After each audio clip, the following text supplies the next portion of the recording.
唔該晒 Dr. 張啊，唔該晒 Dr. 張。跟住落嚟咧，我哋係會邀請下一位嘅講者，咁係 Professor Michael Leung。Professor Michael Leung 係嚟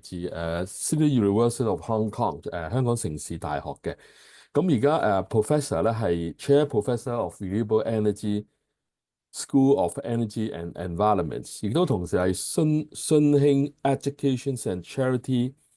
Fund Professors of Engineering and Environment，同埋都係 Directors of Ability R&D and Energy Research Centre 嘅。咁跟住嚟係有請阿 Professor Leung 你發言啦，唔該晒你 Professor。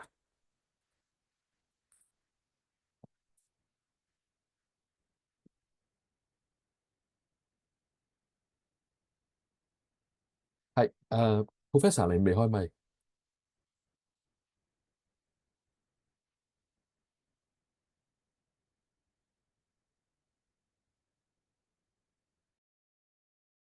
聽唔聽到啊？聽到㗎啦，Professor，唔該晒你。好，share screen 睇唔睇到啊？都睇到嘅，但係可以變成咗 presentation mode 會好啲睇得。好，唔該晒你，Professor。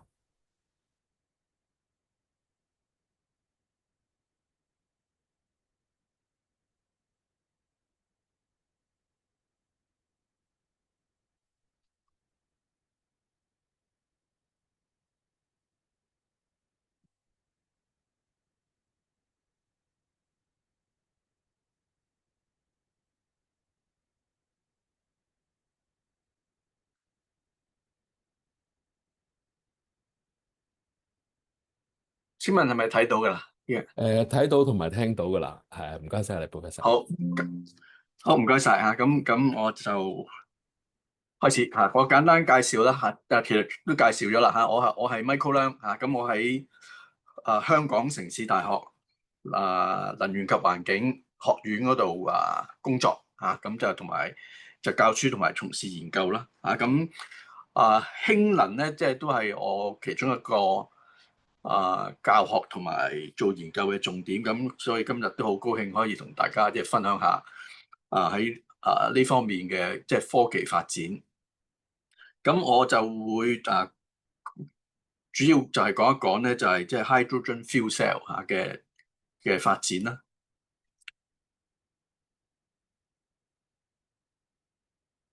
好，咁呢度咧就係都覺即係顯示出嚟啦，即係我哋而家係一個發展階段咧，就係從我哋化石燃料一路向住零碳排放咧，咁我哋就會預料到我哋會用到好多嘅green hydrogen 嚇。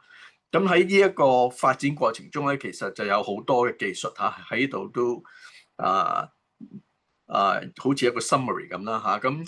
第一，我哋都要有 green hydrogen production 啦。咁頭先我哋嘅講者Alice Zhang 都講咗一啲嘅係 waste to hydrogen 啦，即係 biomass 呢一個方面嗰度去做氫能。咁之後咧，我哋做咗個 green hydrogen 咧，都要係儲存同埋運送咁都係有好多嘅新嘅技術點樣去用高壓去將佢有效儲存或者將佢液化。好，跟住最後咧，就係我哋都要將嗰個儲存咗嘅能源咧，即係變翻一個我哋常用嘅嘅電咁呢個主要就係個 fuel cell 啦由 hydrogen to electricity 咁今日我嘅重點就係會講 fuel cell 啦。咁而我嘅科研咧亦都有好多係喺即係 water electrolysis 嗰度即係點樣去有效分解水或者分解海水去做氫咁或者遲啲有第二個機會咧，可以又講多啲係即係製做 green hydrogen 嗰方面嘅我嘅科研咁今日咧就主要就講一講fuel cell 嗰度。咁就好簡單一個 background 啦即係點解我哋依家講緊個 fuel cell 都係針對氫能咧咁從個 energy contents 咧呢度都睇到啦喺我哋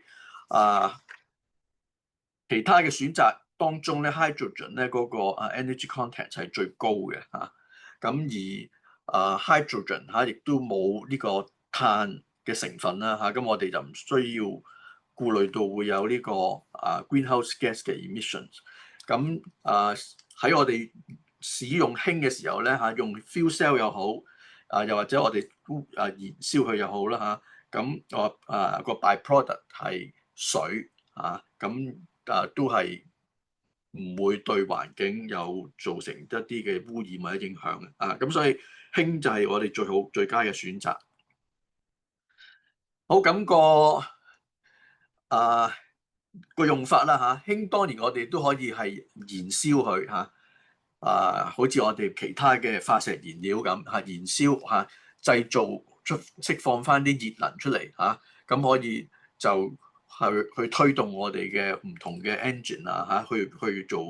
做翻啲動能或者做翻啲發電可以咁樣用法咁但係咧就當我哋燃燒嘅時候咧佢都係有一個效率個轉換咧係有限嘅喺我哋嗰個thermodynamics 嗰度咧我哋都從理論我哋都知道啦係個轉化咧係唔會用到好高嘅能源效益咁而燃燒嘅時候咧雖然冇碳啦但係燃燒氫嘅時候咧亦都可能會做咗一啲嘅NOx 一啲嘅氧化氮咁呢個都係一個污染物嚟嘅，亦都係一個溫室氣體好咁咧，如果我哋唔燃燒氫啦咁更好嘅方法咧去做呢個能源嘅轉化咧就係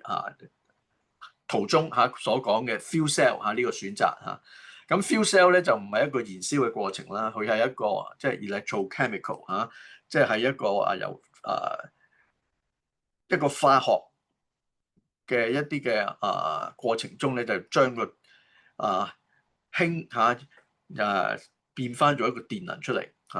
咁左手邊呢個圖咧就好簡單講咗我哋今天都其中一個最常用嘅fuel cell 就係proton exchange membrane PEM fuel cell 咁嗰個喺咁呢個 cell 咧都係好似我哋啲電池咁啦有 electro 啦咁個氫咧就係會 supply 俾我哋嗰個 anode咁而當中咧就氫咧就經過一啲嘅catalyst 咧佢都會變成一啲嘅 proton 咁佢就會經我哋呢一個proton exchange membrane PEM 咧佢就可以係只有佢可以去 transfer 去到我哋嘅另一邊嘅 electro cathode 咁要完成嗰個化學嘅反應咧，我哋就都要提供翻一個 oxidant 咁最好嘅 oxidant 咧就係空氣中嘅氧啦咁同氧嘅時候結合咧就會變翻個 water咁個electro 當中咧，佢都係會從個 anode 去 cathode 咧有個 external 嘅flow of electron 咁就有產生電咁呢個即係簡單嘅原理咁而喺頭先我所講有一系列嘅chemical reactions 咁而當中咧就係個 cathode 嚟講咧係需要特別多啲關注，因為咧成個過程中咧主要嗰個樽頸位咧都係喺個 cathode咁呢個 cathode 我又畫大少少個圖啦呢個即係講緊喺當我哋有 proton 同埋 oxygen 佢哋點樣結合好咁呢個proton 就從我哋個 PEM 呢一個 PEM membrane 佢就會接觸到我哋嘅 oxidant 啦氧啦咁而當中咧我哋都需要係有一個 catalyst 先至能夠去俾到一個即係催化佢呢個chemical reactions 咁呢個 chemical reactions 咧，我哋由 oxygen 加埋個 proton 變 water 咧，呢個咧就係我哋叫做oxygen reduction reaction，ORR。好，咁呢個咧就係我哋嘅PEM 嘅 fuel cell 啦咁如果你講緊呢一個product 咧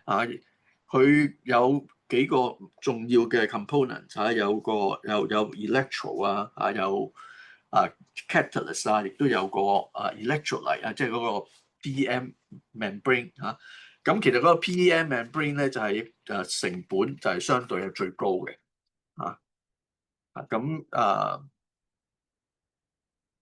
其餘咧有啲 catalyst 咧有時我哋都會用到一啲 precious metal 咁都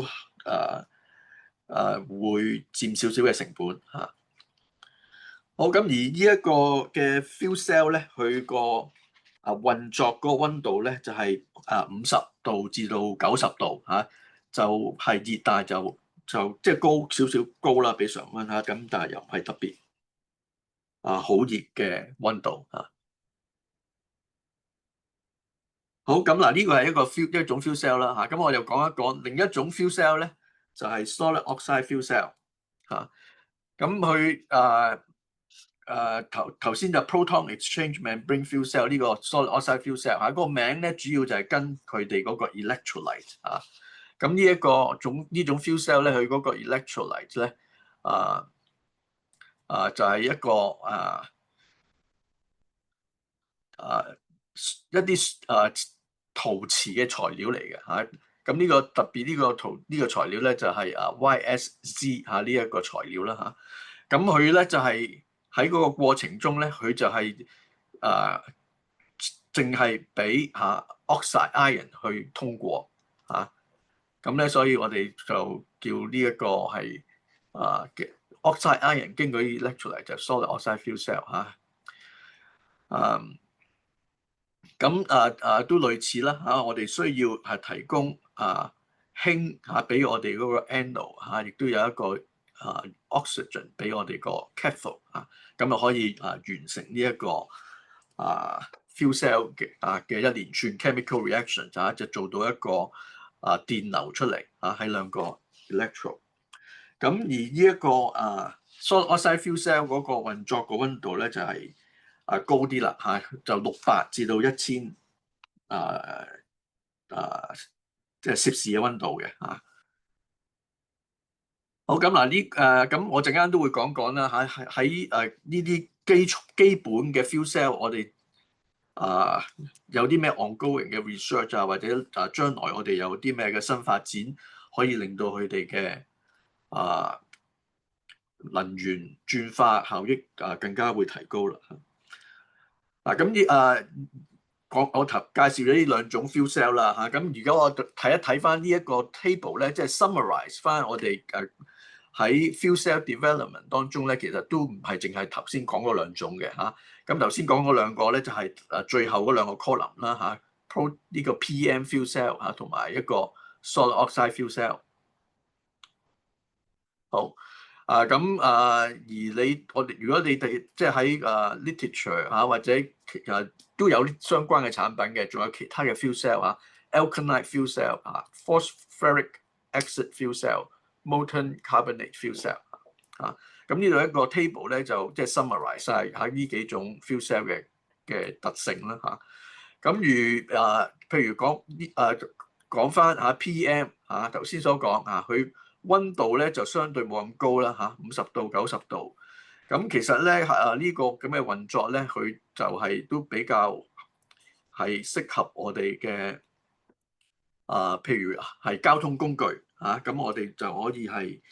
選擇到呢個相對係低溫個系統係做緊一啲即係交通工具嘅喺個環境係好 dynamic 嘅咁但係佢個溫度唔係太高咧所以相對都係一個運作都係可以喺符合我哋嘅安全嘅條件嘅。好咁咧就睇翻其他啦或者講一講呢個佢個能源效益咧都係40到50% 即係絕能源轉化由氫儲存嘅一啲 chemical energy 去到一啲電嘅 output 嘅 energy。好，跟住咧，另外嗰個 solid oxide fuel cell 咧，佢溫度就高啦，600至到1000°C 咁而佢個睇翻個 efficiency 佢就係45至到60% 咁呢個咧就係fuel cell 嗰個 efficiency。咁但係咧好多時咧，我哋用到呢個 solid oxide fuel cell 嘅時候咧，因為佢係高溫啦，所以佢都產生一啲即係好高質素嘅熱能。咁呢啲熱能咧，其實亦都可以係去 recover 翻嘅recover 翻我哋可以用呢啲熱嘅能源咧去做更加多嘅 output 咁所以咧個 overall efficiency 咧 solid oxide fuel cell 咧係可以去到90% 嘅咁就而因為佢係高溫啦所以咧佢就未必係咁適合我哋用喺我哋嘅交通工具啦即係有意外嘅時候一個去到1000度嘅系統咧都會係構成危險嘅咁所以咧呢種 fuel cell 咧通常就係會用喺一啲嘅固定嘅系統咁就譬如可以俾我哋building 應用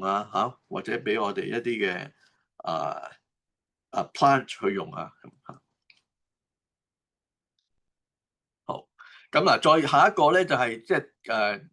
有少少係呢啲 fuel cell 嘅分析啦。咁就呢個圖咧就講咗我哋喺個 fuel cell 運作我哋就攞唔到100%個energy efficiency 嘅原因咧就係因為咧喺每唔同嘅活動當中咧，佢都係有一啲基本嘅損耗咁我哋就叫佢做 over potential。咁呢啲都係等於佢哋嘅 loss 咁有啲咩嘢咧？有呢三大類首先咧，我哋要有 activation 即係我哋要使用到我哋嘅 catalyst 去將個譬如 hydrogen 變咗做個 proton 咁佢都係呢個過程咧，佢係都有一個要 activate 佢，但係咧都要有一個基本嘅 activation potential 咁佢都係呢部分嘅能源咧係唔會喺我哋用咗嚟做即係轉化嘅能源之中嘅所以佢係一個 form of loss 嚟嘅咁咧呢個 activation 咧就喺我哋嘅 cathode 有啦 anode 都有咁而第二個咧就係個concentration over potential 咁呢個就係牽涉到咧我哋喺個 fuel cell 運作嘅時候咧，我哋其實都 good fuel 咧都需要係流動嘅由譬如氫都要由我哋嘅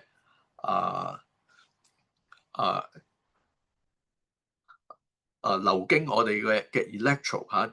都係一啲嘅porous 嘅 material 咁佢都係會有一個好似我哋流體動力學咧，都係會有個消耗好，咁呢個亦都係啦，喺我哋 anode cathode 亦都有一個concentration over potentials。好，跟住第三咧就係一個 ohmic over potentials。咁當我哋係有啲 electron 做咗出嚟嘅時候咧，佢喺個流動當中咧都好似等於我哋電流流過一個電阻咁亦都有一個損耗。咁而呢幾個損耗咧，我哋從我哋圖中表達出嚟咧咁睇到最高嗰個咧就係個 activation potential 咁而 activation over potential 咧頭先講啦，有 anode 同埋 cathode 啦如果再仔細睇咧，主要都係 cathode 係佢，所以咧就喺我哋好多嘅科研嗰度咧，我哋好多嘅工作咧都係要針對我哋嗰個即係 dominating 嘅 loss 咁所以咧好多嘅科研咧就係要做喺嗰個 cathode 嗰個catalyst 嗰度咧，要喺嗰個材料嗰度要做一啲新嘅優化，要做啲嘅材料嘅設計嚇。過去我有一啲項目咧，就係即係有啲研究咧，就係要用一啲，首先我哋要盡量避免用一啲嘅precious metal 啦嚇，降低成本啦。咁有啲嘅 carbon based 嘅 material 我哋可以選擇。跟住如果係用到一啲嘅金屬嘅時候咧，我哋都係知道咧個金屬嚇，佢係個越係細小譬如去到納米級甚至去到一啲單原子嘅時候咧，佢個效率係會越嚟越高嘅咁所以有啲 single atom 或者係 dual atom 嘅 catalyst， 我哋係做過去優化我哋啲 catalyst。好，咁咧呢個咧亦都係相關嘅一啲我哋常用嘅分析啦咁我哋都會睇翻喺運作嘅時候唔同嘅輸出嘅 current 咧主要睇翻佢嗰個 power output 又係相對幾多咁我哋都係盡量就係 maximize 我哋個 power output 咁就揾出呢一個 maximum power operating conditions 咁去控制我哋 fuel cell 嘅運作嘅。好，咁頭先咧就係一個單一個 fuel cell 嘅performance 啦咁就而我哋都可以 fuel cell 可以stack 可以排起出嚟就可以提高佢嘅電流或者個電壓咁樣去做到我哋嘅需求咁頭先呢一個一啲片狀嘅咁就係適合我哋嘅 PEM fuel cell 啦去到 solid oxide fuel cell 咧，佢係即係高溫高壓有好多 thermal stress 嘅時候咧，咁一啲圓形嘅structure 就係更加適合咁我哋有啲 tubular 嘅 fuel cell stack 就可以用喺我哋嘅 solid oxide fuel cell 度啦。好，至於現在有啲咩產品咧？咁頭先講過啦咁就有一啲嘅stationary 嘅一啲 fuel cell 咁呢啲有solid oxide fuel cell 啦，亦都有 PEM fuel cell 啦咁佢嘅capacities 咧都係由 kilowatt 去到 megawatt 咁呢啲都係可以俾一啲嘅固定嘅building facility 用好，咁呢個再有其他嘅例子啦喺唔同嘅地方都有好多示範嘅pilot 嘅 project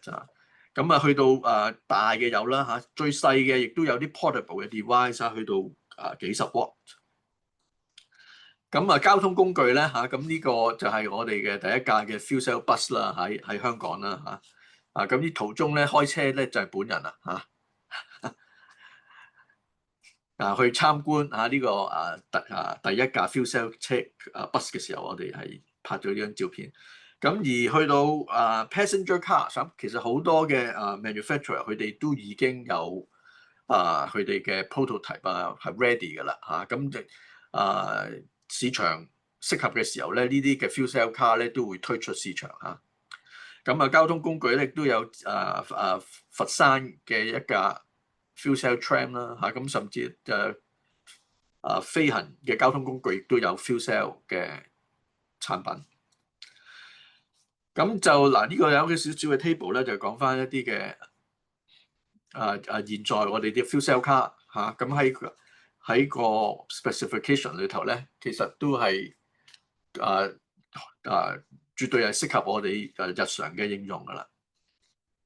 咁另外有一個比較下右手邊嘅 fuel cell car 同埋左手邊嘅一個電車咁亦都睇到好多嘅 parameters 咧，都係個 fuel cell car 咧係譬如個